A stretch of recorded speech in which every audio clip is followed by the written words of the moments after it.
The first time it knocked, I was already awake, and that was the worst part. 3 slow taps came from the front door at 3:17 a.m., and then a voice whispered my name through the wood, using my mother's exact tone, even though she had been dead for 12 years. I froze under the blanket, listening to the silence that followed. Then the doorknob turned once, slowly, as if something on the other side was testing the lock with patient fingers. I lived alone. No one should have known my name. No one should have been outside. But the knocking came again. I grabbed my phone and called the police, but the line answered with static and a faint breathing sound that matched mine perfectly. When I looked toward the hallway, I saw wet footprints on the floor, leading from the front door straight to my bedroom, stopping beside my bed. I followed the prints with shaking legs, and every step felt like I was walking deeper into a dream I could not wake from. At the door, I found a small envelope on the mat. Inside was a photograph of me sleeping, taken from inside my own room. The picture was fresh. The edges were still damp. In the background, behind my sleeping body, something stood in the corner of the room, too tall to be human and too thin to be real. I dropped the photo, and when I looked up, the corner was empty. I spent the rest of the night with every light on, every lock checked twice, and every window sealed. At 3:17 a.m., the knocking returned. This time it came from the inside of the apartment, from the wall behind my head, as if something had already gotten in. I ran to the kitchen and grabbed the biggest knife I owned. The knocking moved with me, always one room behind, never ahead, like a predator enjoying the chase. Then the refrigerator door opened by itself, and inside, on the top shelf, sat another envelope with my name written in my handwriting. My hands shook so badly, I nearly tore the paper. The note inside said, "Stop answering. It knows when you listen."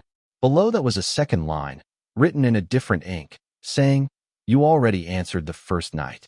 I did not remember the first night at all. I searched my memory and found only fragments: a child's bedroom, a storm, a voice under the bed. Then I heard it again, not at the door this time, but from inside my own head, whispering, "You promised to let me in when you grew up." I stumbled into the bathroom and splashed cold water on my face. In the mirror, my reflection lagged behind by a full second. It smiled when I did not. Then it lifted one finger and pointed behind me, where the shower curtain began to move. I spun around, knife raised, but the curtain was still. No one was there.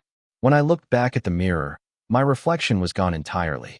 In its place stood a child-sized figure with its face pressed against the glass from the other side, smiling with too many teeth.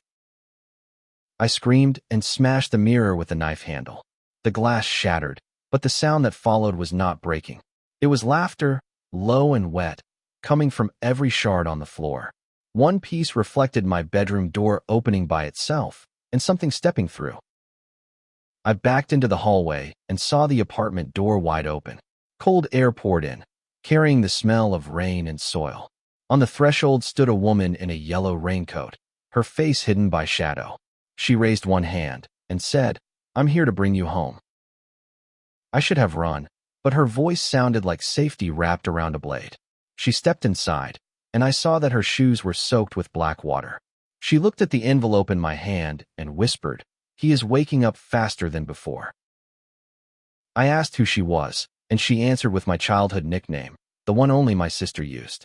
Then she pulled back her hood, and I saw my sister's face, older, paler, and full of grief.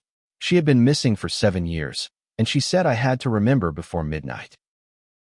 My sister led me to the living room and pointed at the wall behind the couch. There, hidden under peeling wallpaper, was a door I had never seen before. It was painted the same color as the wall, but the handle was warm, as if someone had just touched it from the other side. I asked what was behind it, and she said, "The place where every night goes when it dies." Before I could answer, the knocking started again, but now it came from behind the hidden door, fast and furious, like something trapped and desperate to be let out. The handle turned on its own. My sister grabbed my wrist and told me not to open it, no matter what I heard.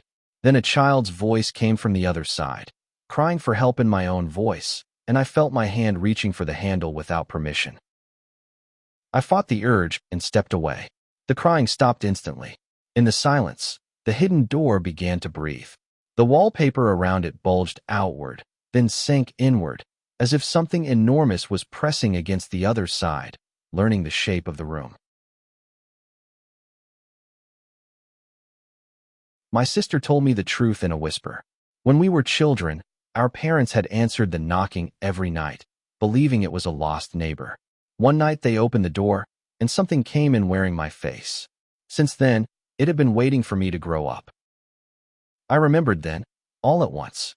The basement, the locked room, the smell of wet earth. The thing that wore my face had not left the house. It had lived below us, feeding on our fear, learning our voices, and practicing my smile in the dark.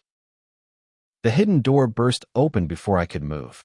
A blast of cold air hit us, and from the darkness stepped a version of me, taller, thinner, and grinning with perfect recognition. It wore my old childhood pajamas, soaked in black water, and it said, "You took too long." My sister shoved me backward and screamed for me to run, but the duplicate moved faster than thought. It crossed the room in a blur and touched her forehead with one finger. She went still, eyes wide, as if every memory had been pulled out through a tiny invisible wound. I grabbed the nearest lamp and smashed it against the duplicate's head. The light exploded in sparks, and for one glorious second, its face cracked like porcelain. Beneath the skin was not flesh, but a shifting darkness full of tiny hands pressing outward, trying to become human. It laughed through the cracks and seized my throat. Its grip was icy, and its eyes were mine, but empty. It whispered that every night it had come to make me remember, because I was not the victim. I was the door it had been waiting to open. The words hit me like a memory I had buried on purpose. I was the one who had opened the basement door years ago. I was the one who had invited it in, desperate for a friend when I was small and lonely, and it had never stopped coming back. My sister, shaking free of its touch, shouted that the only way to end it was to close the door from inside. She shoved a rusted key into my hand and pointed at the hidden passage. The duplicate smiled wider, because it knew I would have to choose between myself and her. I ran into the passage and slammed the door behind me. The air changed instantly, thick and ancient, like breathing inside a grave. At the end of the narrow corridor was the basement room from my childhood, exactly as I remembered it, except the walls were covered in fresh handprints. In the center of the room stood a small bed, and on it sat a child version of me, crying silently with black tears. It looked up and said, "If you close the door, I disappear. If you open it, we both stay." Behind me, the duplicate began pounding on the door. I understood then that terror was not the thing outside the door. It was the part of me that had invited it in and never forgiven itself. I turned the key, locked the room forever, and as the pounding faded, I heard my own voice from the dark whisper, "Every night, I will remember you."